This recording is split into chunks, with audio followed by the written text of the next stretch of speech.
What impact does an empowered view of self have on the family? And I'm glad you asked that question, because it has a tremendous impact upon a family. When a person begins to understand who they are, because see, one thing that I failed to say, because see, what all of that does is start to begin to drive you toward understanding purpose. And I define purpose as God's original intention for your life, or the universe's or God's intention for your life.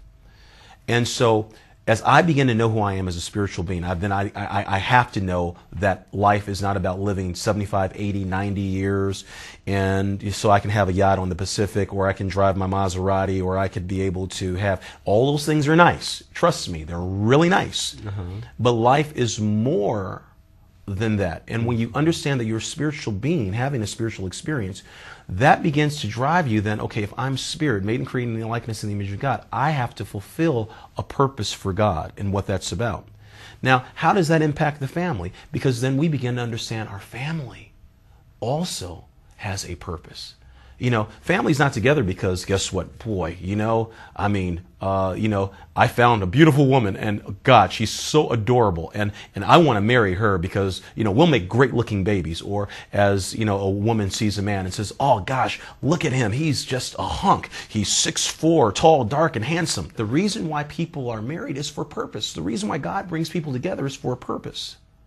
And when we understand that we're spiritual beings having a spiritual experience, and then when we begin to come together and understand family is for a purpose, then the offspring of that marriage begins to walk into purpose.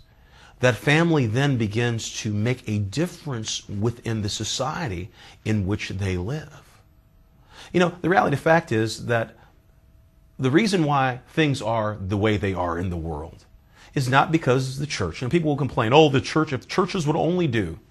People say, oh, if, the government would only do. Listen, does it really matter, Republican or Democrat? I dare say no. I know that's controversial, but I dare say no. Look at the Congress after it changed over. We still have war. But the reality of the fact is that it's not the government's responsibility. The government does have responsibility. But the family and when we change, when families begin, the change that we seek, quoting Mahatma Gandhi, the change that we seek, we must first become. I must first begin to materialize that within my family and within my home. Matter of fact, Paul wrote Timothy and said, if you want to be a pastor, guess what? It starts at home. And for those that govern their homes well, they can govern the church well. And so that's a hard word, but when our homes are aligned, when our homes understand purpose, when we get a healthy understanding of ourselves, and it's not this, I'm two halves making a whole, but we understand that both are complete and whole. Both are coming together as one. Two wholes are coming together as one to be able to fulfill the purposes of God. Man, the family then makes the tremendous difference, and I believe the difference that God had intended for the family to make within society and the world. Okay, can you explain for us what is the purpose of the family? I think ultimately, within everything in terms of life, is to manifest God.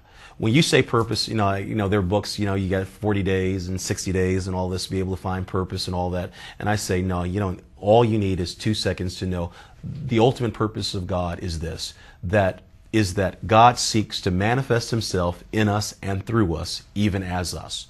We are at best no more than vessels to be used by God. We are just simply, receptacles that God pours his Spirit in for us to be able to demonstrate. So in a very real sense, purpose is simply that. It is just us here to manifest God. Now, I believe that each family has a different purpose because as unique purposes, exactly, and so different talents, different gifts, different abilities, just as snowflakes are different and unique.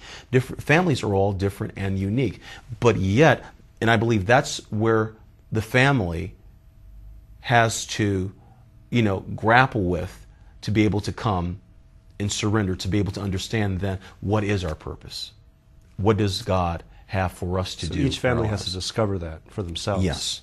If all Christians across America were to embrace their true spiritual nature, what impact would that have on Christianity in America? Oh, wow. That would truly be an exciting